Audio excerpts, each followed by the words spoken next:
Saya merasakan juga ujian jadi seorang mualaf tuh memang berat banget memang, Dok. Dan itu memang semua sahabat Nabi itu yang ketika masuk Islam, ujiannya mereka kan ada yang dipenjara sama keluarganya, ada yang semua hartanya diambil, hidupnya miskin gitu, ada yang sampai keluarganya pengen ngebunuh dia, kayak gitu. Jadi semua ujian yang kayak begitu alhamdulillah saya lewatin, Dok. Dan saya yakin, karena ketika saya membaca Al-Quran dan saya yakin innallaha la yukhliful mi'ad, dan Allah nggak akan pernah ingkar janji. Kalau kamu pasti bisa ngelewatin ujian ini, entar pasti tahu caranya ke depannya itu ngadepin ujian kehidupan. Makanya di dekat guru saya dulu ahli tafsir Al-Quran tuh, Dok, ada satu surat yang diturunkan secara langsung. Kan kalau surat-surat dalam Al-Quran itu kan secara berangsur-angsur, Dok. Surat yang pertama yang turunkan Iqra bismi rabbikal ladzi khalaq, surat Al-Alaq itu pertama kali 5 ayat aja, Dok. Yang lain-lain tuh nanti ntar pindah lagi sampai terakhir surat Al-Maidah kan.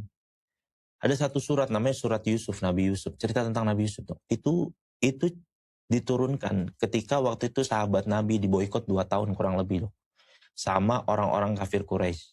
Gara-gara mereka nggak mau kembali kepada agama mereka. Jadi semua makanan mereka bilang, kalau ada yang mau jual makanan kepada mereka, kami beli berapa kali lipat. Jadi pedagang nggak ada yang mau jual. Mereka kelaparan hari-hari, Dok.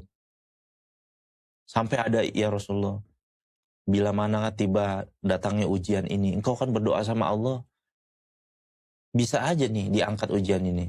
Kata Nabi SAW, bersabarlah, katanya.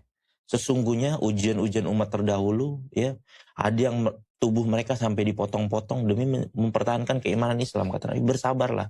Makanya karena ketika ujian musibah itu berat, Dok, 2 tahun, mereka sampai kayak sahabat Bilal tuh ada makan daun aja, Dok. Jadi dikasih satu, dihibur sama Allah lewat surat Nabi Yusuf. Cerita tentang Nabi Yusuf pertama dijanjikan bahwa dia akan jadi seorang nabi mulia sama ayahnya. Nggak taunya dihianatin sama saudaranya sendiri, dicemplungin ke sumur. Habis itu dijual jadi budak. Habis itu kehidupannya jadi lebih baik. Diangkat sama anak raja. Dia raja Mesir kan, orang pemerintahan Mesir.